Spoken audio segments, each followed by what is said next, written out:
Salut mon Gaël, ça va? Bah ouais, mais je t'ai appelé, t'as pas décroché. C'est normal. C'est toi que j'ai appelé. Bah oui, c'était normal. Ah ok. Bah oui, c'est moi qui t'ai appelé. Non mais parce que comme j'ai deux numéros, je voudrais pas appeler ton ex-femme.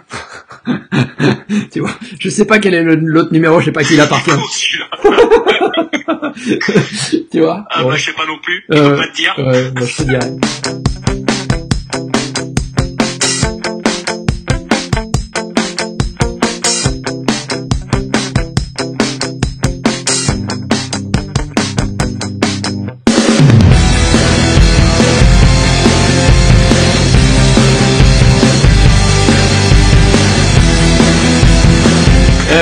Bon, t'es où là? Chez moi, à Aix-en-Provence. Mais t'es à la terrasse d'un café ou t'es dans ton jardin? Non, je suis sur ma terrasse.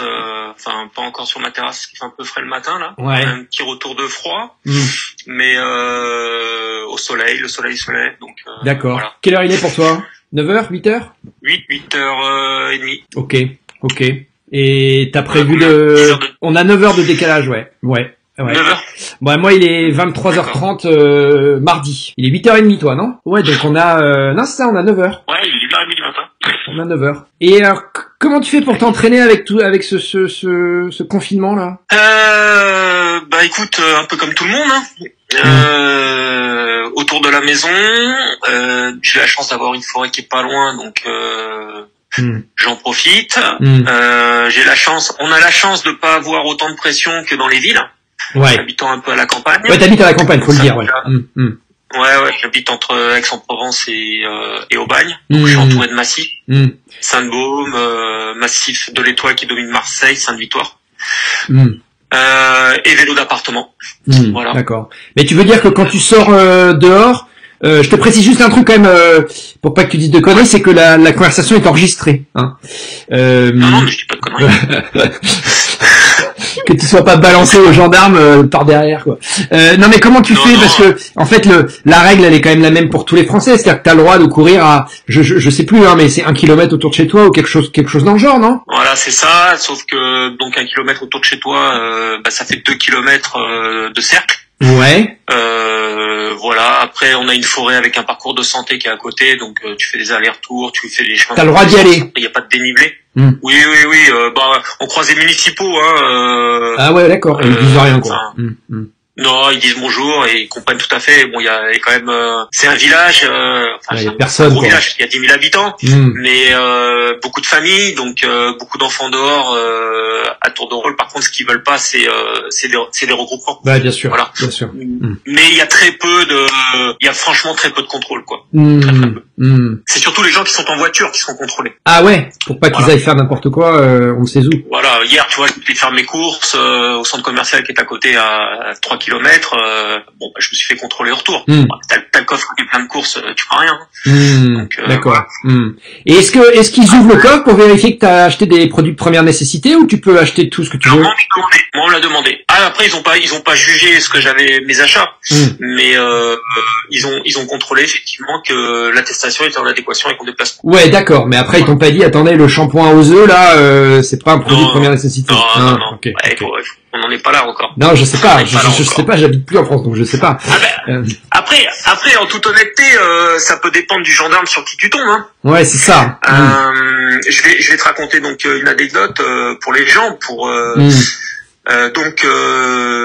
Ça fait 1 mois que j'ai pas vu ma femme puisqu'elle est confinée à Paris. Elle a pas pu descendre à cause des vols bloqués. Ouais. Et son entreprise a refusé qu'elle descende puisque normalement elle fait 1 semaine sur Paris. Et félicitations pour le mariage puisque j'étais pas là. Et là, elle avait convié quelques personnes. Elle m'avait fait la surprise. Je remercie Julien parce que Julien Chourier était venu faire un petit tour de Vespa. Ouais. Ludo Collet, enfin voilà. Ouais. Seb Mougli, bon enfin bref.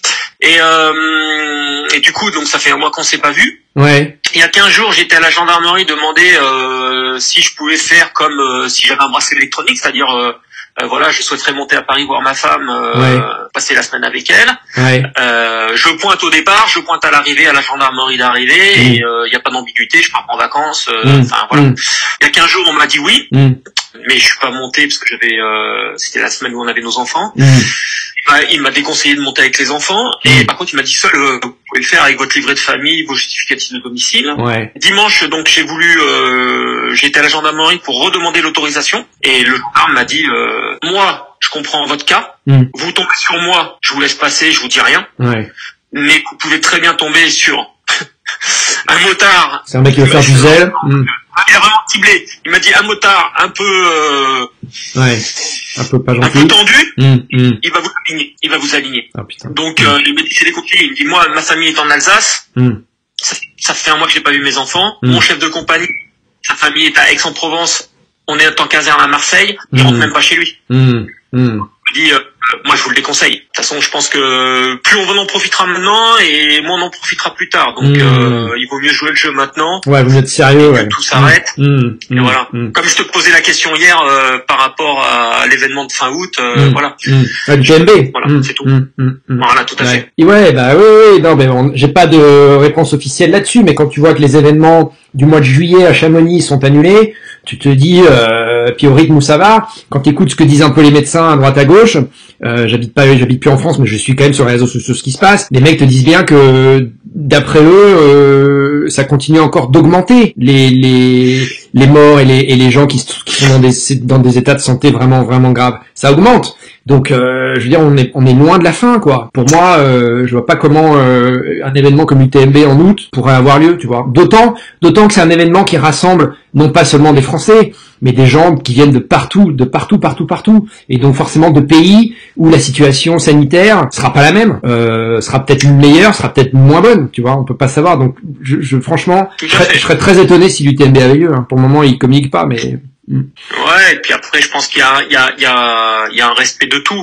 C'est-à-dire que il y a un respect des partenaires dans l'organisation parce que tu le fais par téléphone ou par Skype ou parce que tu veux, mais t'as pas les mêmes contacts qu'un contact humain quand tu vas serrer la main et regarder la personne dans les yeux pour signer ton contrat. Je pense que la même chose par rapport au parcours et par rapport à l'organisation que eux veulent donner aux coureurs et aux participants. Et puis il y a aussi peut-être le respect des participants, en sachant que les gens vont avoir du mal à s'entraîner. Et ce serait vraiment excellent, ça, très bon point.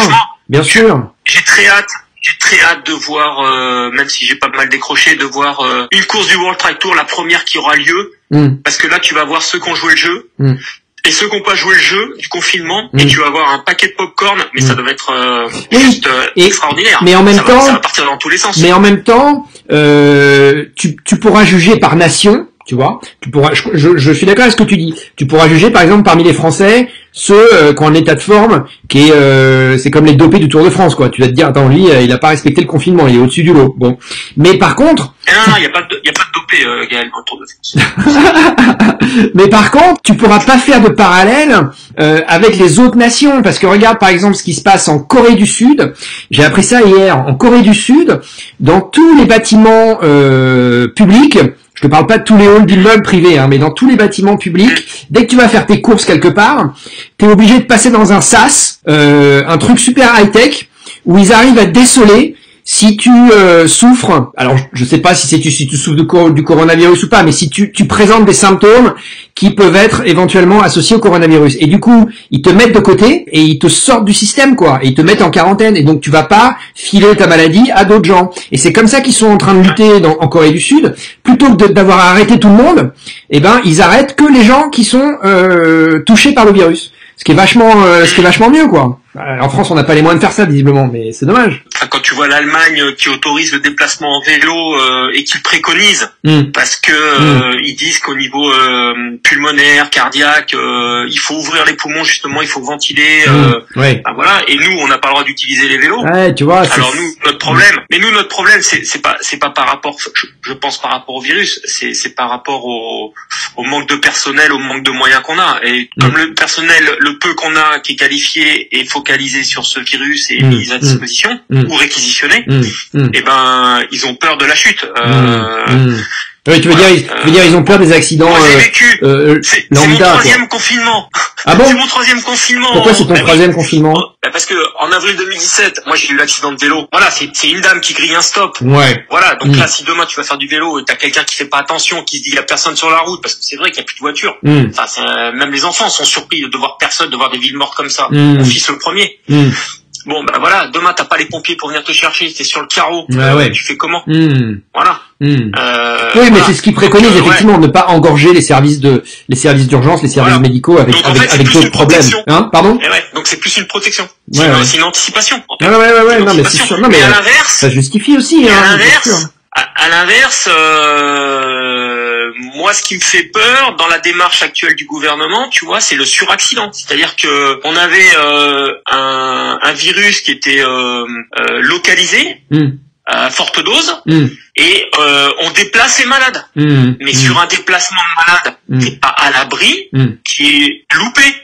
Et on est en train de quadriller la France, quoi. Et ça me fait peur, quoi. Parce que nous, je vois à Marseille, il y en a eu, à Toulon, bon voilà. Et enfin, tu vois, il aurait peut-être fallu mettre des moyens et centraliser et faire un périmètre plutôt que de disperser dans les avions, dans les trains, tu sais, je vais te raconter une histoire. Moi, en janvier, j'ai fait la Hong Kong 100. La Hong Kong 100, c'est la dernière grosse course internationale qui a eu lieu avant le coronavirus. D'accord. Voilà. Donc déjà, je suis passé entre les gouttes à ce niveau-là. Je suis parti de Hong Kong. Ça commençait déjà, ça s'était révélé. Je suis parti au Japon. Ensuite, le coronavirus est arrivé très vite en Asie. Ensuite, le Japon était touché. Moi, je vivais tous les jours avec un masque. Je me lavais les mains. J'allais dire, je me lavais les dents. Je me lavais les dents aussi, mais je me lavais les mains. Et je suis resté un mois et demi au Japon. Ensuite, avant que ça ne devienne dramatique, je suis arrivé aux États-Unis en provenance du Japon, qui au départ, le Japon avec la Chine et la Corée, je crois, faisaient partie c'était les 3 pays les plus touchés par le coronavirus. Donc sachant ça, je prends l'avion à Tokyo, j'arrive à San Francisco, un avion rempli de Japonais, Et à San Francisco, quand j'arrive à la douane, 0 contrôle. Contrôle du passeport, classique, tu vois, contrôle de mon visa, nanana. Pas de prise de température, pas de question, d'où venez-vous, avez-vous des symptômes, rien du tout.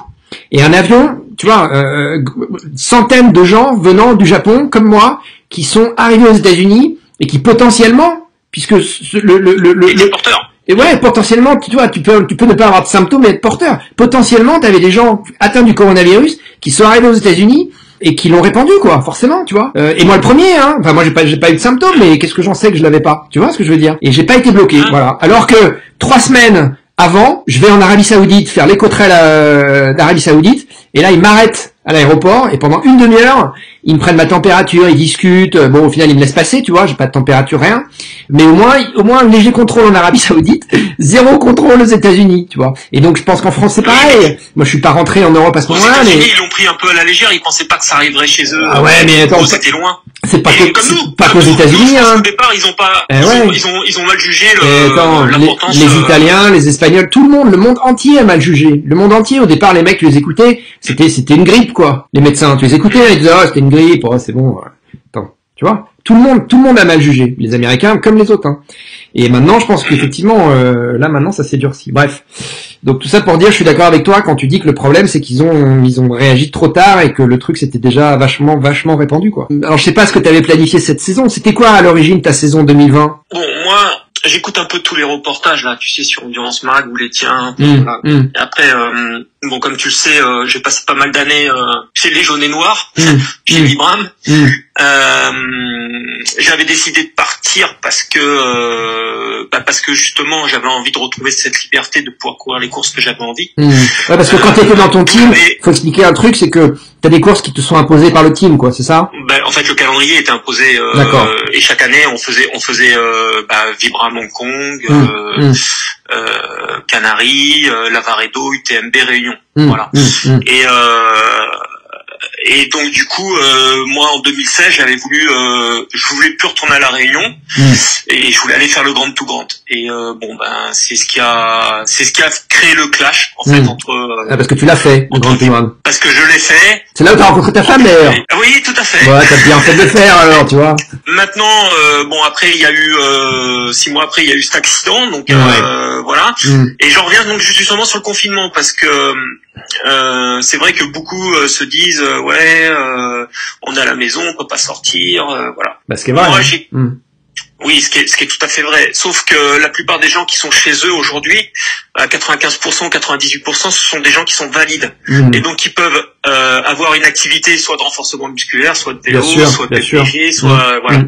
Et moi j'ai vécu le confinement à 100% et en immobilité totale. Parce que t'as eu un sérieux accident de vélo quand même, hein. Enfin, t'as eu de la chance de pas taper trop la tête, mais le reste du corps il a bien pris quoi. Aujourd'hui je dois me faire opérer des cervicales, mais je ne sais pas quand, puisque j'ai une énorme hernie cervicale qui compense en fait le côté de l'épaule qui a été fracturé et les tendons et ligaments arrachés. Donc c'est ce qui a créé contrairement à Julien qui a eu un problème juste mécanique, moi il y a eu les tendons et les ligaments qui ont été arrachés. Donc du coup, la première année on m'a réparé, la deuxième année on m'a fait une greffe, donc deuxième année, même mois d'avril, 3 mois immobilisé à nouveau parce qu'on m'a pris les tendons des avant-bras, voilà. Bon, troisième année, je suis avec toi au Marathon des Sables, je suis confiné à Marrakech parce que justement j'arrive pas parce que tu finis pas, j'arrive pas à suivre la course et j'ai trop mal. Bon voilà, et aujourd'hui je suis confiné à nouveau dans la voilà. Donc moi le sport maintenant, t'enchaînes les années noires. Ouais, c'est peut-être moi le chat noir. Non mais j'ai un autre regard sur le sport et comme tu dis, j'ai eu la chance de rencontrer une personne merveilleuse que j'embrasse au passage, ma petite femme Alexandra, et je me suis rendu compte que dans la vie il y avait d'autres priorités. Bien sûr. Et aujourd'hui, ce qui me pose le plus de problèmes, c'est pas le confinement et le manque de sport, c'est le fait de pas voir ma femme et les enfants. Voilà, c'est surtout ça. Et je pense que le confinement peut apporter beaucoup de choses positives à certaines personnes qui sont à outrance dans le sport. Alors je l'ai été, hein, je critique pas, mais je l'ai été peut-être pour des raisons et comme la plupart des gens personnelles ou professionnelles. Tu t'es réfugié dans le sport, tu veux dire, un peu. Voilà. Et c'est classique. Hein. D'accord. Donc aujourd'hui. Au niveau compète, j'avais pas forcément d'objectif, j'en avais un, qui est la TDS. D'accord. Mais c'est un objectif plaisir, enfin, tu voulais te faire plaisir, quoi, sur cette course, non? Parce que tu fais plus, en fait, t'es plus dans un team, là. Non. D'accord. Non, j'ai repris ma liberté, voilà. Je cours pour moi, voilà, donc je me paye tout. Ça fait bizarre. Ah oui, ça change. Et donc la TDS, pourquoi? Parce que on y allait en famille et l'objectif c'était de passer la ligne d'arrivée avec les 3 enfants et ma femme.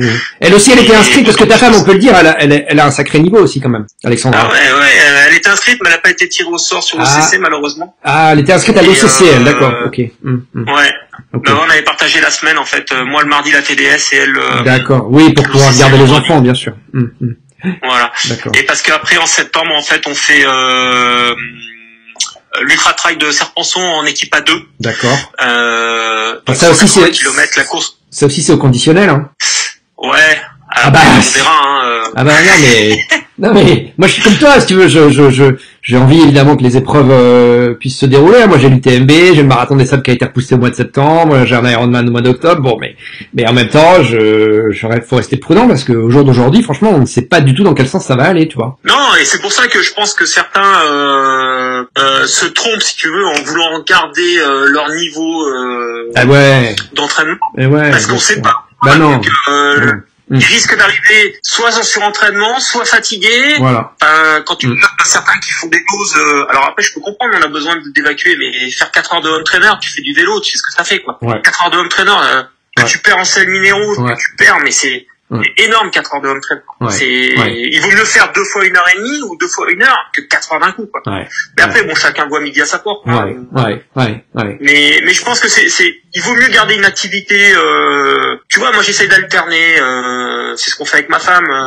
Voilà, on fait par exemple footing, renforcement musculaire, vélo, renforcement musculaire, et on alterne, on fait des pyramides comme ça, on alterne. On fait un peu tous les jours. Et voilà, on s'entretient.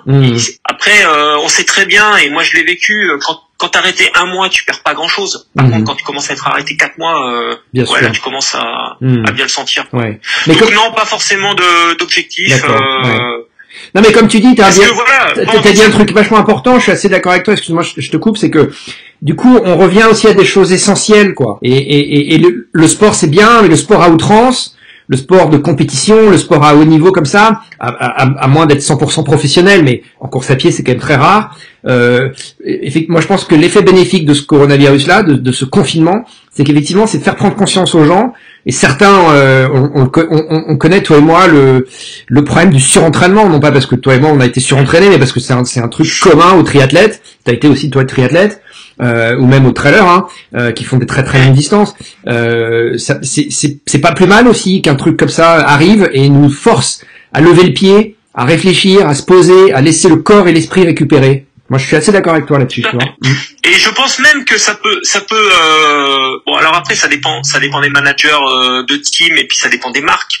De qui t'as à la tête des marques, mais ça peut même amener des marques à réfléchir. Bien sûr, en se disant que finalement tout peut s'effondrer. Et après, tu vois, moi je vais te le dire honnêtement, aujourd'hui je m'en fous, mais j'avais beaucoup entre guillemets d'amis, mais finalement je me rends compte que j'avais beaucoup de relations. Le fait de plus être dans le milieu, alors il y en a certains avec qui je continue à communiquer, avec qui je m'entends très bien et que je respecte énormément. Mais après ça me gêne pas et ça me perturbe pas plus que ça, tu vois. Mais peut-être que les marques, ça peut les amener à réfléchir aussi sur qui elles aident et se rendre compte que finalement c'est pas des robots et ce sont des personnes et peut-être qu'il y a des gens qui vont prendre du recul aussi quand tu vois ce qui s'est passé avec ASICS. Je pense que c'est un peu ça aussi. Qu'est-ce qui s'est passé avec ASICS? ASICS, leur Fuji Spirit, je veux dire, ils couraient le World Tri Tour. Ils ont quand même réduit la voilure. Et les gens, je pense pas me tromper, mais moi je le vis comme ça de l'extérieur. On a l'impression que Xavier, Benoît, Sissi, ils retournent un peu à l'essentiel, c'est-à-dire ils ont envie de faire les courses qu'ils ont envie. C'est-à-dire qu'on leur impose plus. C'est plus le team qui impose, c'est presque eux qui imposent leur calendrier. Et ils sont à l'écoute, si tu veux, je pense, de leurs athlètes. Alors, en même temps, c'est aussi tellement des athlètes. Après, moi, je le ressens comme ça, de l'extérieur. Après, moi, je connais pas tellement Benoît, mais Xavier Thévenard, on peut quand même reconnaître que c'est un des élites, c'est un des meilleurs Français actuels, et que si ASICS commençait à lui imposer des trucs qui le gonflent, je pense que c'est un mec qui est potentiellement sollicité ailleurs. Et que ASICS a bien compris, si tu veux, qu'il faut que tu peux l'emmerder un petit peu, mais il y a une limite parce que sinon ton athlète il va se barrer chez Altra, chez Oka, chez Nike, chez Adidas et compagnie, tu vois. Après la chance qu'il a, Xavier, c'est son palmarès, c'est sûr. Voilà. Ce qu'il a créé à Chamonix, personne d'autre le créera. Voilà. Dès Xavier Thévenard, il y en a un, quoi. Tu vois ce que je veux dire. Et il peut se permettre de dire certaines choses. Voilà, c'est ça, tu vois. C'est ça. Ça veut pas dire qu'il peut tout se permettre, mais je pense qu'au niveau du sport. Non, il peut pas. Parfois, il en fait beaucoup. Ouais, il peut pas tout se permettre parce que à la Hard Rock, ça a pas marché. Il aurait fallu attendre un peu pour la glace, c'est clair. Et bon, après, voilà. Après, tu sais, on a vu pire sur certaines courses, donc. Ah non, attends, bien sûr, mais c'est juste qu'aux États-Unis, tu sors un peu de la ligne, ça marche plus. Après, tu vois, les Américains, quelque part, le rêve américain, il peut être vu de différentes façons. Et quand tu vois les Américains, comment ils abordent les organisations de courses, moi j'ai eu la chance de courir 2 fois aux États-Unis. J'ai fait la Speed Goat de Karl Melzer, et j'ai fait donc le Grand Tout Grand. Bon, le Grand Tout Grand, ça reste une copie conforme du Marathon des Sables. C'est une course à étapes qui se passe ce qui se passe exactement dans le Grand Canyon. Dans le Grand Canyon, voilà. Mais c'est exactement pareil, c'est focalisé de la même façon, c'est organisé de la même façon, c'est un copier-coller. De toute façon, l'organisatrice, Tess, elle le dit, elle a vécu le Marathon des Sables et elle a voulu faire pareil. Par contre, quand j'avais fait la Speed Goat, t'arrives au départ, t'as 2 bouts de bois, une banderole. Tu vois Krupika, il est torse nu avec son short. Krupika, après, j'ai plus souvenir, mais je me souviens l'année, il y avait Benoît Laval qui était avec moi, il y avait Thierry Breuil, et après il y avait la plupart des gros Américains qui étaient là. Et les mecs, ils sont là, ils sont en train de discuter devant la ligne de départ, et puis t'as Karl, l'organisateur, qui dit oh les gars, il va peut-être falloir se mettre derrière la ligne là, parce qu'on va partir, quoi. Ouais, ça reste folklorique, artisanal encore. Ils ont un bidon dans la main, et en fait ils ont cet esprit de liberté. Et peut-être que tu vois, ce serait bien de revenir aussi un peu à ça chez nous. Tu vois. Après, oui, mais le souci, si tu veux aussi, que c'est à double tranchant parce que le souci qu'ils ont aux États-Unis, c'est qu'ils sont toujours limités en nombre de participants parce qu'ils courent sur des territoires qui sont protégés à juste titre, des parcs nationaux ou des parcs qui sont protégés. Donc ils peuvent pas avoir 2000, 3000 coureurs comme tu peux l'avoir sur un UTMB par exemple, sur une grosse course française ou européenne. Ils sont limités. Donc forcément la course elle a moins d'argent, il y a moins de gens, c'est un peu plus zen, c'est plus free spirit, c'est plus détendu quoi. Mais parce que ils sont obligés. Mais je te parle par rapport à ton organisation, parce que nous on voit bien, tout le monde se tient la main chez nous. Je veux dire, dans les organisations, les marques, enfin tout fonctionne ensemble. Ouais. On va créer, alors il faut un imperméable, on va imposer ça. Et puis comme par hasard, nouveauté de l'année, t'as ce matériel qui sort dans les marques. Donc voilà, tout est lié. Et nous, je pense qu'on a mis un peu trop le commercial devant avec tout ce qui est business. Alors après, j'entends bien la sécurité en montagne. Hein. Attention, ça j'entends bien. Ouais. Mais si demain tu veux créer une épreuve sur, je sais pas, tu viens en Provence, je te fais une épreuve de 30 km, genre style américain, ben elle te sera refusée. Tu vois, je suis pas sûr que ce soit accepté. Pourquoi? Par qui elle sera refusée? Bah parce que quand tu vois que la FFA elle commence à rentrer, peut-être qu'on va vouloir encore plus cloisonner et jouer la sécurité et voilà et ce côté un peu folie. Ouais. Et ce côté proche de la nature. Oui, mais je suis d'accord, mais c'est l'esprit pionnier. Je pense que c'est pour ça qu'on voit beaucoup de offres qui se créent en France. Ouais, bah oui, parce que t'as une vague de gens, mais on le voit bien sur les réseaux sociaux, hein, qui en ont marre de toutes ces organisations où le dossard il est à je sais pas combien de centaines d'euros. Attends, moi, Gaël, moi je vais pas me leurrer, j'ai rien à cacher, mais pendant 10 ans j'ai pas payé de dossard. Bah ouais, bienvenue au club. Quand on a décidé de s'inscrire à l'UTMB au mois de février, je me souviens, on était au ski, j'ai attendu les 10 dernières minutes avant de signer, de m'inscrire. Parce que déjà c'était un investissement par rapport à ma famille, par rapport à moi, par rapport au boulot, enfin voilà. Et quand j'ai vu le prix de l'UTMB, waouh. Après, ceci étant, t'as rien à reprocher à l'organisation. Les ravitaux, ils sont ce qu'ils sont, c'est au top. La sécurité, c'est au top. Enfin, je veux dire, il y a rien à reprocher. Mais ça, quand tu vois le prix, enfin, c'est hallucinant, quoi. Et ça me fait penser au triathlon, si tu veux. Moi, j'ai l'impression que le trail, il suit le chemin de l'Ironman. Tu vois, moi, j'avais commencé le triathlon en 2000, j'avais payé 100 francs. 100 francs, c'était à l'époque. 600 francs, pardon, l'inscription à l'Ambraman. Et quand tu vois combien c'est maintenant, c'est 400 €, c'est 2000. Ça fait combien 400 €? Ça fait 2400 francs. Ouais. Mais c'est un truc de malade. En 15 ans, c'est 400 € en brun. Ah ouais. Eh ouais. Ouais, mais tu sais, c'est une raison économique, quoi, parce qu'ils se disent, et c'est le truc de l'Ironman.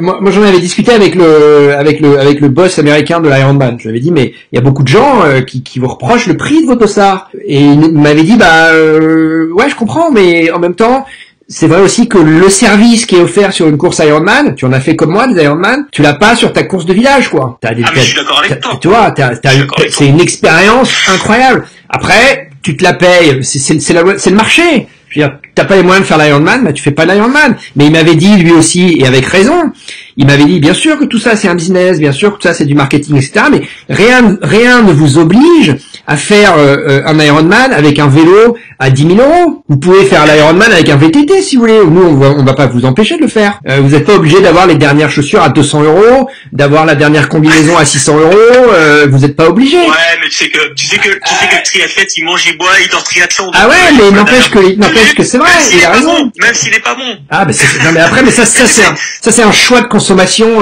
qui est propre à chacun. Mais parce que là on revient un peu dans ce que disait Xavier, on revient dans la société de consommation. Ouais. Je veux dire, moi quand je vais chez Alex passer des semaines et que je vais courir dans le parc de Saint-Cloud et que je croise des gars avec sac à dos, bâton, booster, t'as l'impression que le mec il est en montagne, quoi. Ouais, ça te fait un peu rigoler. Saint-Cloud avec vue sur la Tour Eiffel. Ouais, mais bon, en même temps, on peut pas non plus cracher dans la soupe parce que ce mec-là, non seulement il se fait plaisir, et après tout, ça le regarde, c'est son truc. Il se prend pour Xavier Thévenard, bah, ça le regarde. Hein. Et puis ensuite, il fait marcher quand même une industrie dans laquelle toi et moi on a été, et tant mieux, tu vois, tant mieux que le mec il achète les bâtons, les boosters, etc.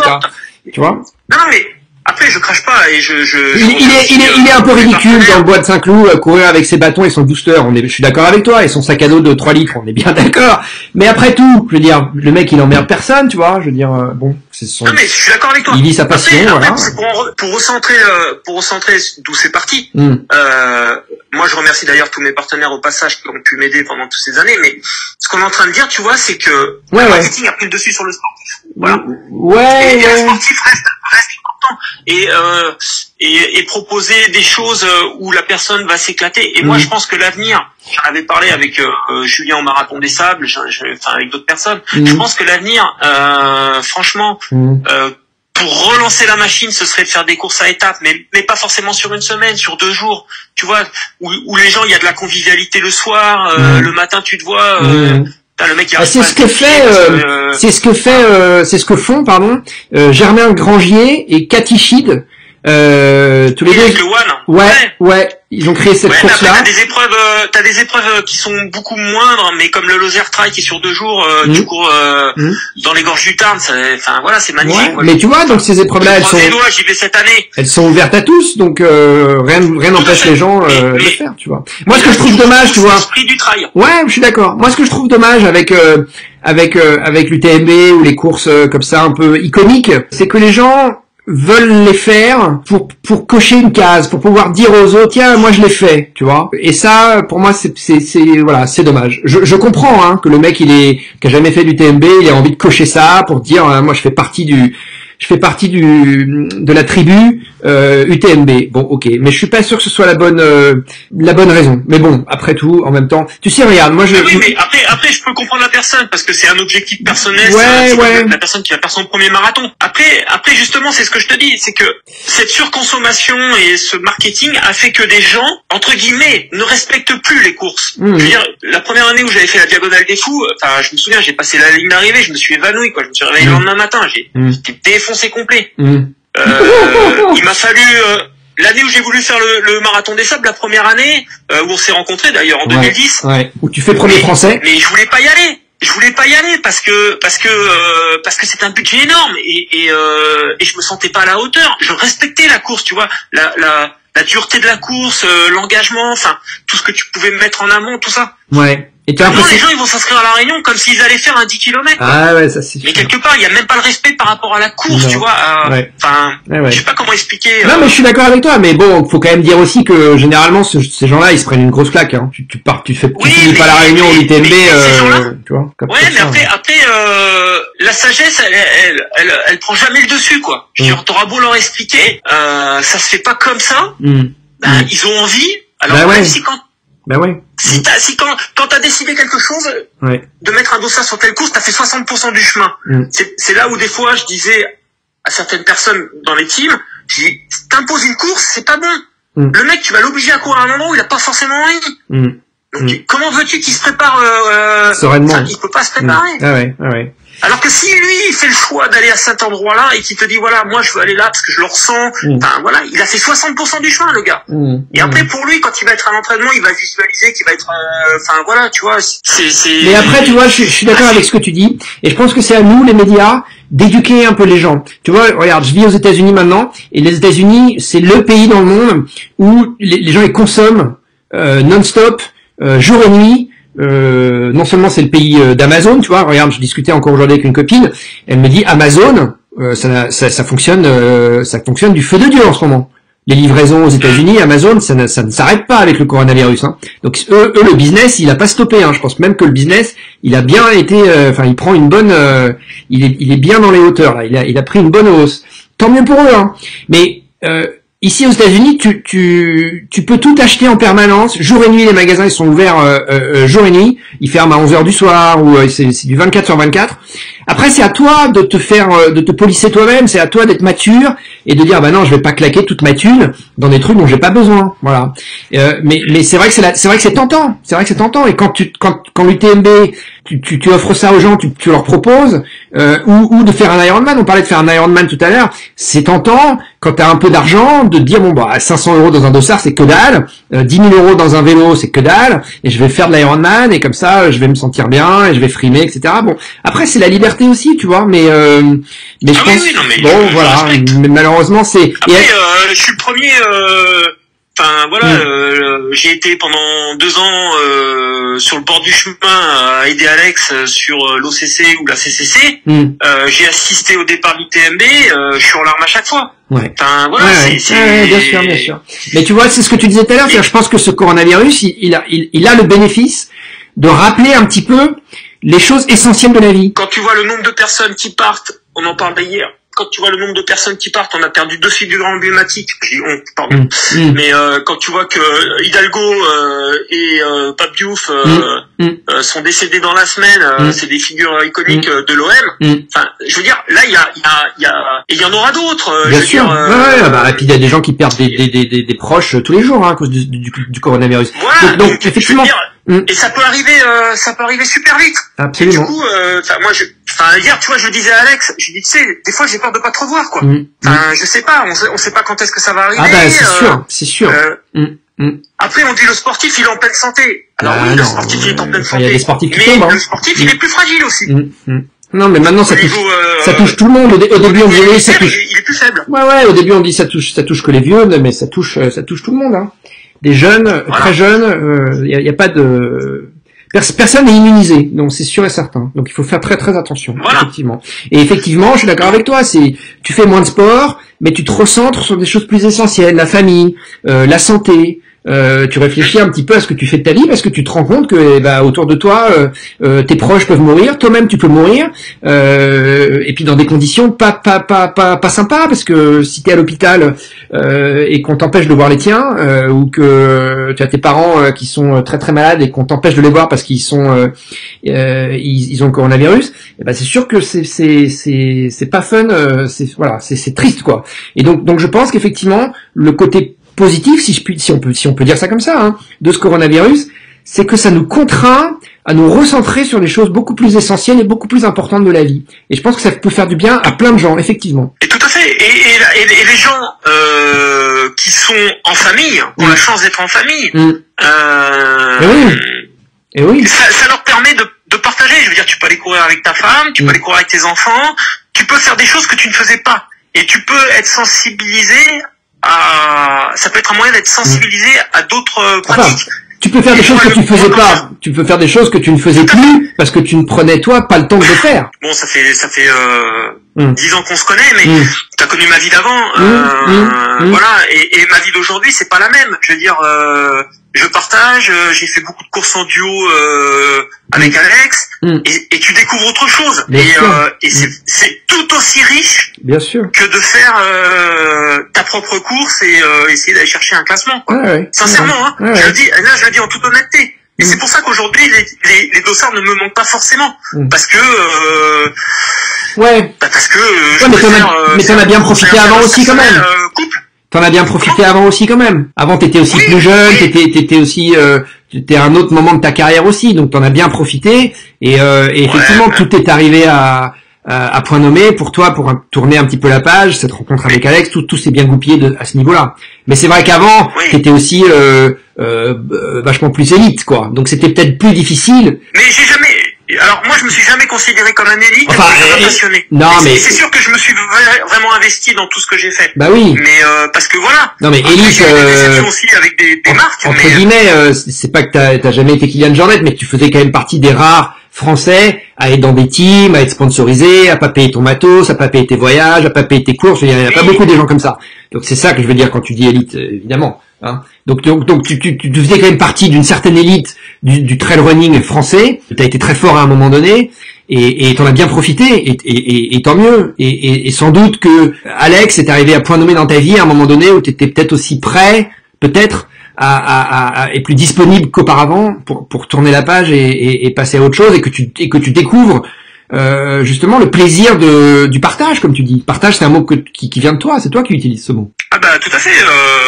Après, tu vois, hier, je vais être honnête, hein, on a discuté de la préparation de Chamonix parce qu'elle va faire des courses aussi, mais elle me dit c'est quoi le mieux pour toi. Mais tu sais, il y a pas de mieux. Je dis moi, toutes les courses que j'ai pu préparer, que ce soit Hong Kong, les États-Unis, la Réunion, je les préparées dans la Sainte Victoire. Ce qui compte, c'est le temps que tu passes dehors, peu importe le lieu. Voilà, t'as pas besoin d'être en altitude. Alors t'en as qui vont aller se faire des stages. Alors ok, c'est toujours bien de partir, de découvrir.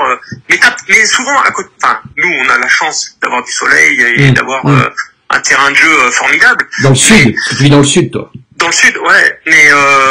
Mais voilà, je lui ai dit simplement du temps. on n'est pas obligé d'aller en montagne. Je veux dire, moi, comme j'ai marqué hier, les courses réussies ou pas réussies ont été préparées la plupart du temps dans le sud. J'ai jamais fait de stage montagne. J'ai fait une fois la reco de l'UTMB. J'ai fait une fois et c'était la première année où je faisais l'UTMB, j'ai abandonné au Contamine. Comme chaque année d'ailleurs. J'ai fait l'UTMB. Mais l'année d'après, mais 2 mois après, je suis à La Réunion, je me suis entraîné dans la Sainte-Victoire, je l'ai monté 8 fois, 10 fois dans la journée, et j'avais fait 12e. Voilà. Mais je me suis entraîné dans la Sainte-Victoire. Bien sûr. Moi, moi, j'ai la même expérience. Moi, j'ai grandi en région parisienne, j'ai vécu en région parisienne, et je me suis entraîné dans le bois de Meudon.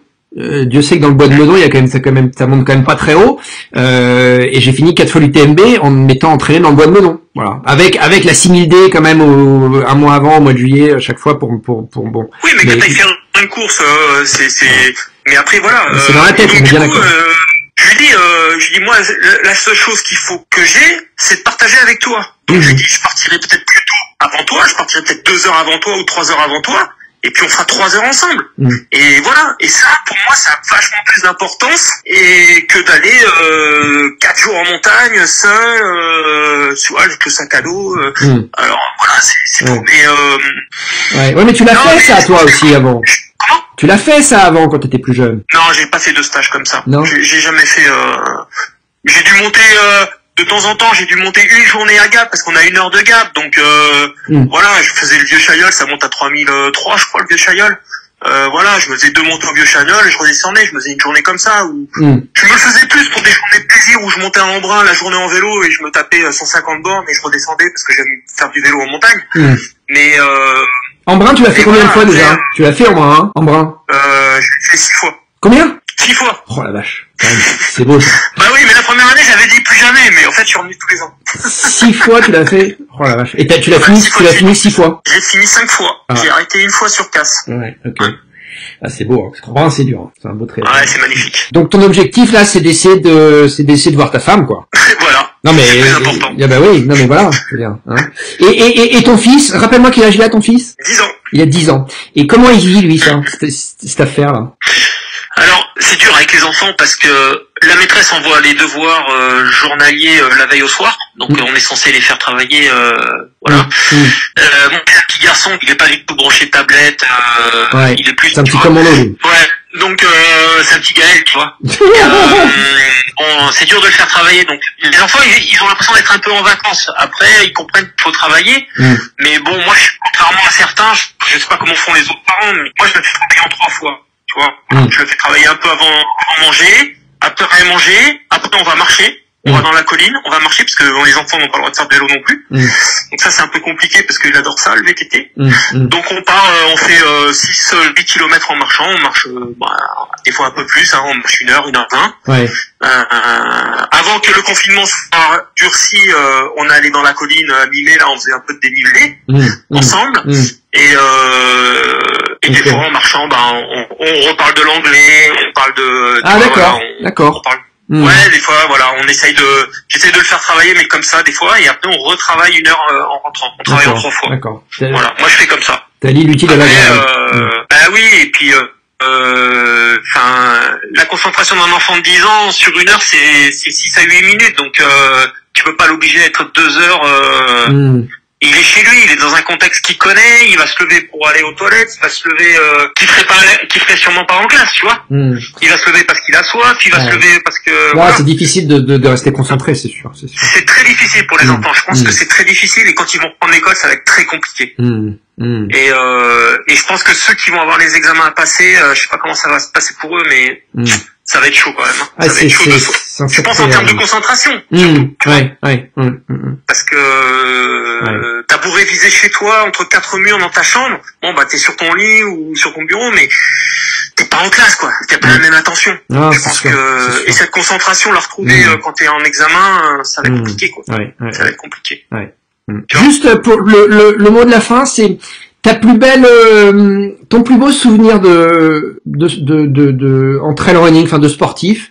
Est-ce que c'est ta première place première place de français, au Marathon des Sables, ou est-ce que c'est autre chose? Parce que pour moi j'y étais, je t'ai vu faire cette première place française au Marathon des Sables. Et le Marathon des Sables, je connais bien cette course. c'est une course impressionnante à tout point de vue. Et pour moi, c'est une sacrée performance que tu as fait ce jour-là. Et est-ce que ça reste pour toi le plus beau souvenir ou est-ce que c'est autre chose? Si tu dois en choisir un. Ah, tu vas me dire c'est Grand to Grand parce que j'ai connu ma femme. Non, mais en dehors de ça, un truc pure performance qui t'a amené vraiment beaucoup de plaisir. C'est compliqué parce que chaque course. Non, je m'en fous, tu m'en donnes une. Alors, je dirais la TDS. Et c'était quoi ton résultat à la TDS? Alors la TDS, c'était en 2000, les années. Ça devait être 2014, je crois. 2014. Ouais. Je fais 98% de la course dans les 10 premiers. Ouais. Je suis devant ton copain, d'ailleurs, Topher Geller.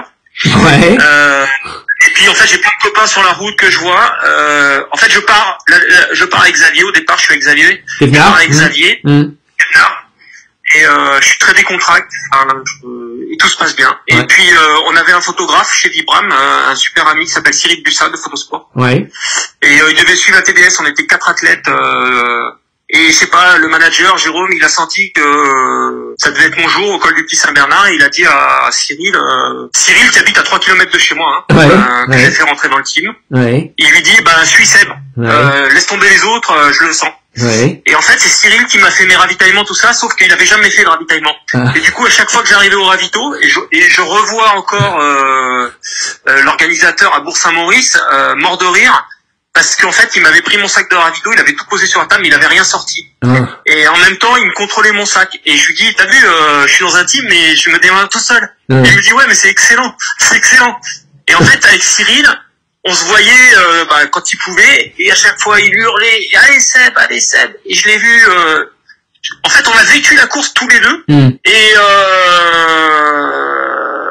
j'ai un copain qui était au Contamine, un très bon copain qui a fait Hawaï, un breton, je vais pas chercher son prénom, bon bref, et qui me suit en VTT, qui me dit putain Seb c'est génial, j'arrive aux Zouches, il y avait Seb Talotti, Seb c'est génial, enfin bon bref.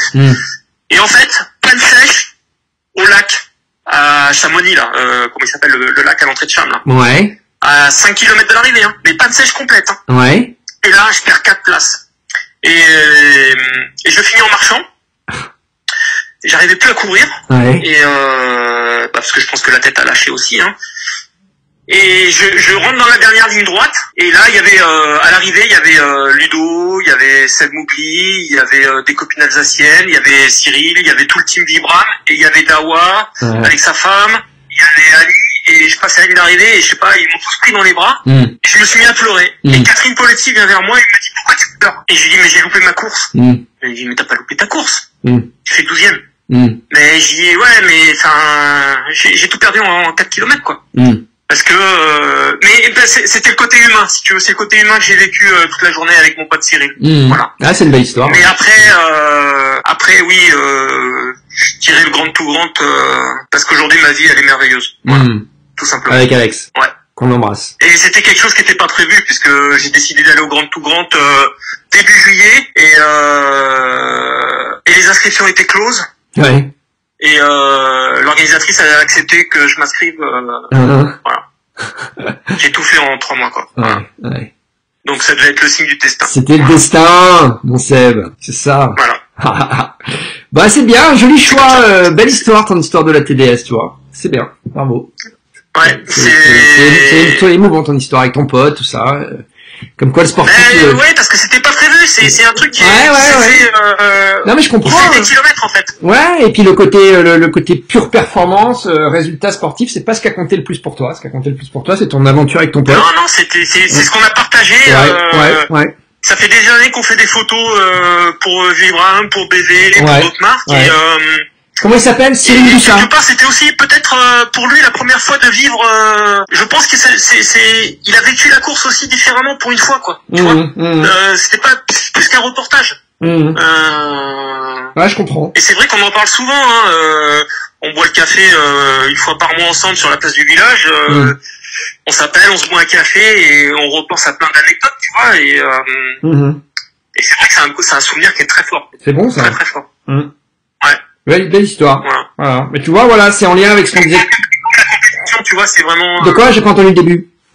j'ai dit comme quoi la compétition c'est pas forcément la priorité dans la vie, quoi. Ah oui, c'est ce que j'allais dire, c'est ce qu'on dit depuis le début, la boucle est bouclée, c'est-à-dire que ce coronavirus, tu vois, avec ou sans, ce qui est le plus important, c'est les amis, c'est la famille, c'est les émotions humaines intenses. C'est pas les résultats, c'est pas d'arriver 8e, 5e, 2e, 12e.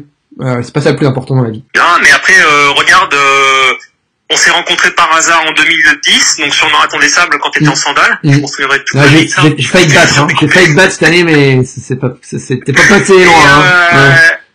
Après, t'es venu à la maison, on a fait le triathlon d'Aix. Après, je t'ai ruiné ta bagnole. En mettant de l'essence, alors c'était une gasoil, ouais, on a eu des histoires, hein. et on est toujours resté en contact, et on s'est vu, et à chaque fois qu'on se voit, c'est super fort, quoi. Ouais. Et on s'est revu au marathon des sables, enfin, voilà. Ouais. Après, tu vois, c'est pareil, l'accueil de Patrick Bauer, l'année dernière, j'en pleure à l'aéroport, quoi. Il me prend dans ses bras, il me dit ça, je suis trop content, putain, tu m'avais promis, Ah, Patrick Bauer, c'est un personnage. Ouais, j'ai des frissons d'en parler parce que voilà, c'est des gens, c'est des gens qui sont entiers et ça ce qu'on sûr. veut, mais ouais, il est authentique lui. Absolument. Mais voilà, ils donnent pour les coureurs, quoi. Ces gens-là, ils sont pas forcément là pour le business. Alors ok, ils peuvent en vivre, mais oui, c'est ça. Mais c'est ça que je voulais dire tout à l'heure aussi, c'est que le prix du dossard. Il faut pas oublier que les Poletti ou quelqu'un comme Patrick Bauer, hein, qui vend son dossard, alors lui le dossard pour le coup c'est 3 000 €, hein, je crois, ou 3 500 €. 3 300. Ouais, 3 300. C'est des gens qui ne vivent que de ça. Il faut bien en avoir conscience aussi de ça. C'est des professionnels et c'est leur job, quoi. Donc bon, on peut aussi discuter du prix du dossard, mais en même temps, les uns comme les autres, en tout cas les deux qu'on vient de citer, c'est une organisation aux petits oignons. Enfin, je veux dire, ça ne souffre d'absolument aucun défaut. Hein. Ah bah moi je vois, franchement, mon tour opérateur du NDS 2019, je m'en souviendrai. Hein. 3 jours sur la course, une étape avec ma femme, on est devant Laurence Klein, on fait une super étape. Ouais. Bon, mon épaule qui lâche. Du coup, le lendemain, je pars sur l'étape longue. Je me souviens. Au moral. Je me souviens, je t'ai doublé. Ouais, on a fait une vidéo ensemble. C'est vrai. Première fois de ma vie, je t'ai doublé. Du coup, après, je rentre en quad. Le gars, il me fait faire un tour de quad. J'arrive, hop, souviens-toi, on était ensemble au ravito, là. Ouais, absolument. Après. Et là, je suis rentré en hélicoptère. Alors, énorme. Et après 3 jours à l'hôtel au bord de la piscine. Ouais, bon, ça, et ma femme qui prend un taxi pour vite me retrouver. Ouais. Non, mais, au lieu d'attendre le bus. Voilà. C'est l'amour, ça. Voilà, mais après aussi, c'est... Bah, je suis content qu'on se soit parlé, mon Seb. Tu vois, qu'on ait pris ce temps-là. Et puis nous, on viendra te voir aux États-Unis avec les enfants. Bah, écoute, on va attendre que cette histoire, elle se calme un petit peu, le coronavirus. Et puis, absolument. Mais... Voilà, le mot de la fin, c'est, je pense qu'il faut prendre le temps de se poser et apprécier ce qu'on a. Certains vont se découvrir. Alors peut-être pas là parce que ça fait que 15 jours, mais vu comme c'est parti, je pense que ça fera du bien à beaucoup. Je suis assez d'accord. Il faut positiver, et puis les choses elles vont se décanter, et puis on va se découvrir. Et comme on disait avec Julien Chaurier, quel que soit ton niveau et quelle que soit ta motivation et tes objectifs, tu reviendras avec la vigueur et la force d'un cadet, quoi. Parce que voilà, bon après c'est pareil, là il faudra bien gérer la reprise pour tout le monde parce que la fougue emmène souvent des blessures, mais voilà, c'est après. Il faut que le plaisir, il faut revenir avec le plaisir avant de vouloir revenir avec l'esprit. Voilà, effectivement, absolument. Voilà. Bon, ok. Bon, bah, écoute, passe une bonne journée, hein. Bah, merci. Je t'embrasse. Je t'embrasse très fort, et puis, bah, au plaisir de te revoir quand toute cette connerie de coronavirus sera terminée, hein. Ouais, bah, j'espère qu'on se croisera à Cham, hein. Et bah, moi aussi, en août. Si tout va bien. Voilà. Inch'Allah. Allez. Bisous. Ciao. Allez, gros bisous, Gaël. Bye. Ciao, à bientôt.